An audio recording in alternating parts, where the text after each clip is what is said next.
द्वादश ज्योतिर्लिंगों और शिव मंदिरों में भक्ति भाव के साथ मनाई गई महाशिवरात्रि, दिन भर रहा भक्तों का तांता।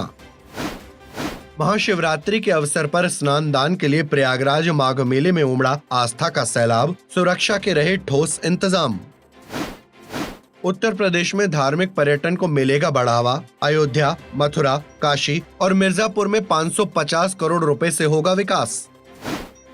उज्जैन सिंहस्थ कुंभ की तैयारियों में जुटी सरकार, खंडवा के ओंकारेश्वर ममलेश्वर मंदिर का होगा विकास और विस्तार।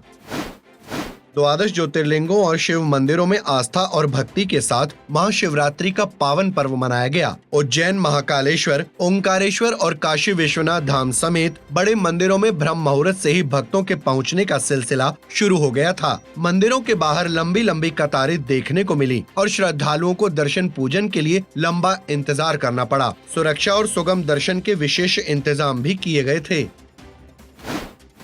महाशिवरात्रि के पावन पर्व पर संगम स्नान और दान के लिए प्रयागराज माघ मेले में आस्था का सैलाब उमड़ पड़ा। एक दिन पहले देर रात से ही तीर्थयात्रियों का संगम तट पर पहुंचना शुरू हो गया था। भारी भीड़ को देखते हुए मेला प्रबंधन ने सुरक्षा और यातायात व्यवस्था के विशेष इंतजाम किए हुए थे। इसके साथ ही पांटून पुलों पर एकल मार्ग व्यवस्था लागू रही। महाशिवरात्रि के स्नान के साथ ही एक माह के माघ मेले का भी समापन हो गया।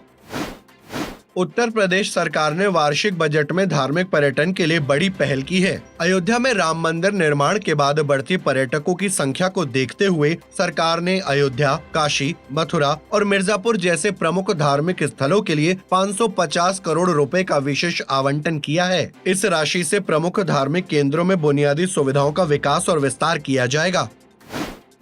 उज्जैन सिंहस्थ कुंभ 2028 की तैयारियों के तहत खंडवा में ममलेश्वर लोक का निर्माण किया जाएगा। इसके लिए सरकार 200 करोड़ रुपए की राशि को पहले ही स्वीकृति दे चुकी है। योजना के तहत कुंभ के दौरान भीड़ नियंत्रण के लिए ओंकारेश्वर मंदिर और ममलेश्वर मंदिर के परिसर का विस्तार किया जाएगा। साथ ही सड़कों का चौड़ीकरण भी होगा। बड़े स्तर पर पार्किंग और होल्डिंग एरिया डेवलप किए जाएंगे। अयोध्या राम मंदिर परिसर के पूरक और सप्तऋषि मंदिर के साथ ही अन्य मंदिरों को जल्द ही दर्शनार्थियों के लिए खोल दिया जाएगा। प्रबंधन ने दर्शन की रूपरेखा तैयार कर ली है। इसके तहत सुगम और विशिष्ट पास धारक रामलला और राम परिवार के साथ ही अन्य मंदिरों में भी दर्शन कर सकेंगे। रामनवमी के दौरान संभावित भारी भीड़ को देखते हुए फिलहाल मौजूदा व्यवस्था ही लागू रहेगी।